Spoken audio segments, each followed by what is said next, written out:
Alright, we're back from the fishing trip. Arrows crown dip, all cured up. So these are the 80-85s that I'll be using this year for elk season. And then I got the 75-80s. Here they're going to be an orange crown dip that I'll use for the late season, hopefully when there's snow on the ground. Seems to get the blacktail moving a little better for us here. And or when it's raining sideways, so that orange color, I'm able to see that a lot better when there's snow, and or the area that I hunt, there's a lot of just really green vegetation and stuff, so ferns and that kind of stuff where I set up my tree stand, so hopefully that'll show up well. So on the white ones, I'm going to do flow green is what I like on there. That seems to show up really well. I'll put a flow green Boning Classic knock on the backside. And I'm going to do these with feathers, probably at least 9 of them in feathers. I'll do 3 of them with veins just in case we get a fluke rainstorm during the early season when I'm elk hunting. On the orange ones, I'll definitely probably do half and half. I'll do half feathers, half veins on there. Let's get them crested up.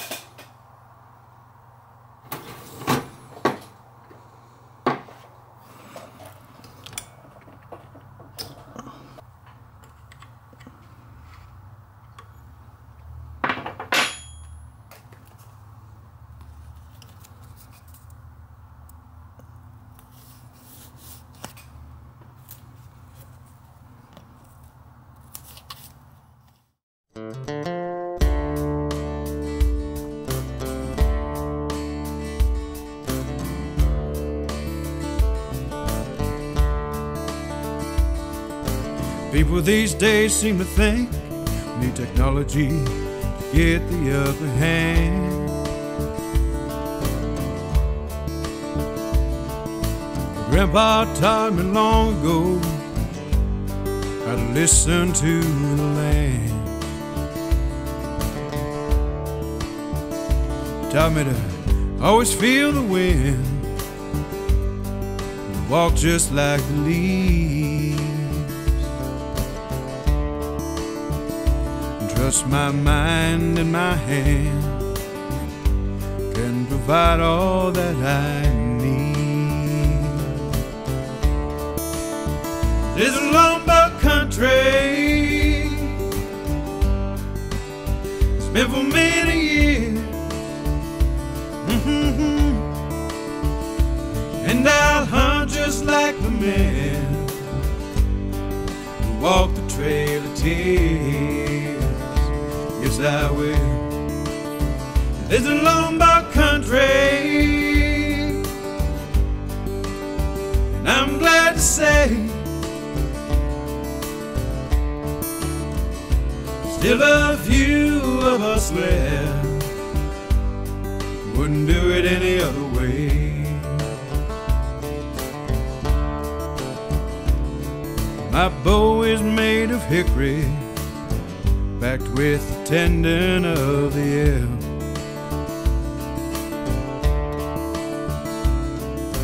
Waterproofed with bear grease, buckskin for my handle and my shell.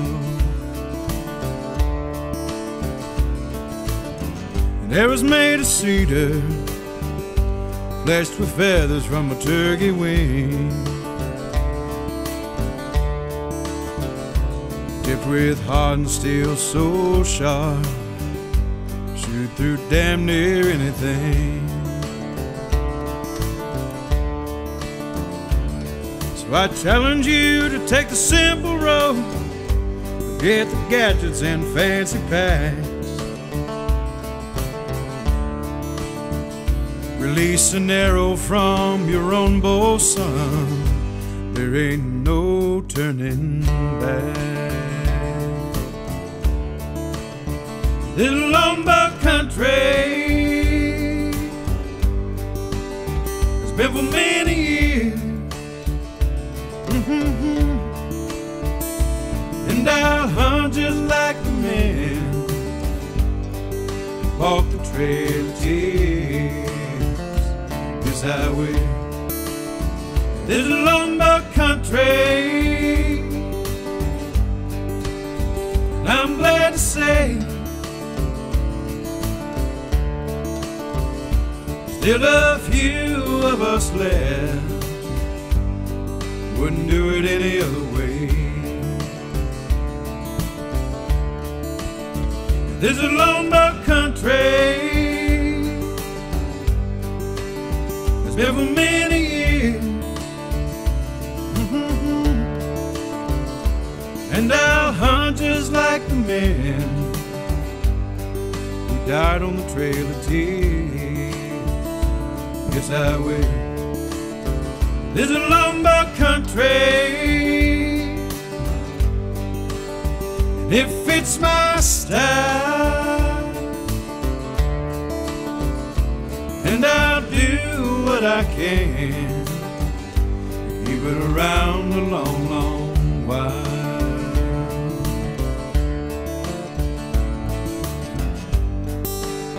Alright, well I just finished cresting them all up. Got the 8085s here with the flow green and blue and silver. And then I got the orange here with white and a little blue metallic on there with some silver. Like the way the blue contrasts with the orange. So now what I'm going to do is I'm going to take them back into the dip room, and I'm going to dip over them one time with the knock or the crown dip down. And then let that cure. Once that cures, I'll glue a knock on, flip it around, and I'll dip it 3 more times with the tip down so that I get a good even coat of finish all the way down.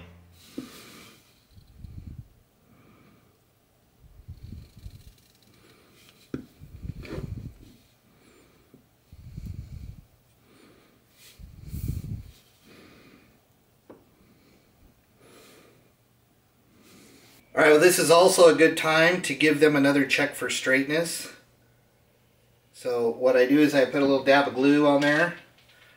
I take my knock and I set it on there, and I'll rotate that knock to get a good ring of glue all the way around. Then I'll sight down the shaft, and these are still holding perfectly straight. Okay, the arrows are back on the drying rack. All the sealer coats are done. Just waiting for them to dry and cure, and then I can move on to the fletching.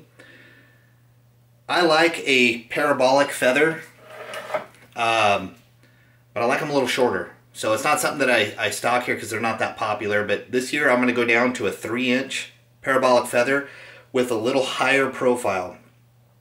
Normally your parabolic feathers are a 1/2 inch from the quill to the top of the feather. I'm going to cut them at 5/8 or burn them to 5/8. I shot these a few years ago. These are 3.5 inch. This is still one that I have left. That's a 3.5 inch parabolic, 5/8 inch profile. These shoot really well for me in a crosswind, and I know that I'm tuned well enough. All I need is just enough feather back there to stabilize the broadhead. So this year I'm going to shoot the Tusker Delta. So it's a 2-blade head. It's not going to wind plane very much, so I just need enough feather back there to stabilize that broadhead. So I think a 3-inch parabolic will serve me well. The other reason why I like the shorter feathers, and I really noticed this when I started messing around with vanes. This is a 3-inch trad vane. I get perfect arrow flight off of the shelf because on my longbows they have a little bit shorter brace height. So when I have about 6¼ inches from the back of the shelf to the string. This arrow has to come off the string first before it'll start to paradox. You can see I have plenty of clearance there, and with the reduced diameter of the tail taper, I don't get any fletching contact, even on the vanes, so I get perfect flight coming right off the shelf. On these, this year I'm going to play with the AE Hybrid. This is on the new Safari Taipan carbon arrow. I got pretty good flight off of them, but I still had a little bit of contact. You can see where there's a little wave in the vane here. I don't know if it'll show up on camera, but I got a little wave here where I was getting contact on the shelf. With the reduced diameter of the wood arrow, I shouldn't have any issues. Yet I still have enough room. I still have enough room between the shelf and the front of that vane. So as long as I don't have any contact there, I'll get perfect arrow flight.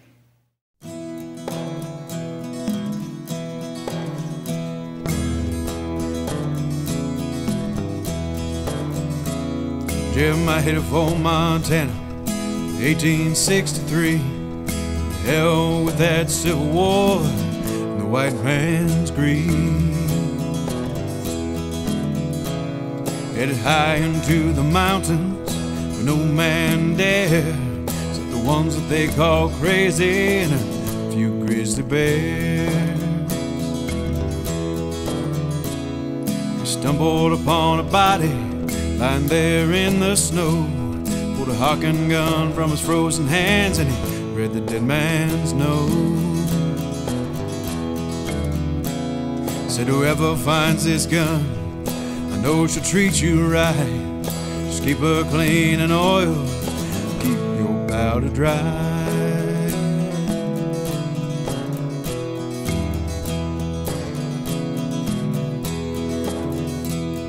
He swore by his traps, that old Hawken gun, living off the beaver and a little venison. Soon those Montana skies turn a shade of gray. An old north wind came blowing his way. Winter was harder than Jeremiah ever dreamed. Not a damn thing else was living, at least that's the way it seemed. Alright, got them all fletched up with full-length feathers. You can see they look like a flu right now. So I got the feather burner down. I'm going to get that set up next and burn them. If you guys happen to find the feather burner, you got to get them used now because they're currently not being made. Hopefully somebody will bring them back. They're a great tool to have, but they stink when you're doing this. So if you do happen to get one, you're doing this for the first time, I recommend that you do it outside or in your garage, well-ventilated area. Right here I'm inside my archery shop. This is our old kitchen. We used to live in this shop here on the family farm. And so when we built the new house, I just had to decommission the kitchen. But fortunately, I was able to keep the vent system, and I've got all the doors and windows opened up. Because even in the shop, it'll stink. And if I have customers come over, they're gonna notice the smell. And then I got to explain why it stinks so bad in here. But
Alright, well I got them all fletched up.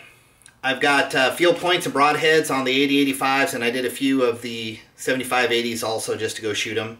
We're just not too far away from elk season. When I was putting on the broadheads, I always spin test them. That's something I always recommend, because that's basically those broadheads, if they're wobbling at all, you won't get good arrow flight. So I always spin them first just to make sure that they're flying true.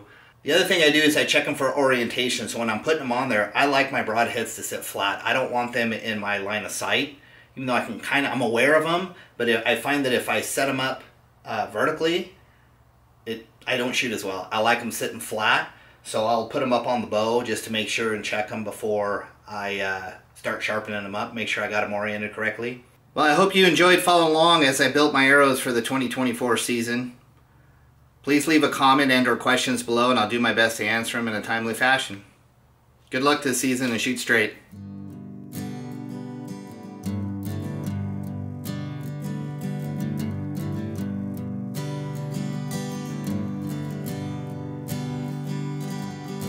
Sitting outside my tent, listen to the timber wolves howl by the warm campfire light.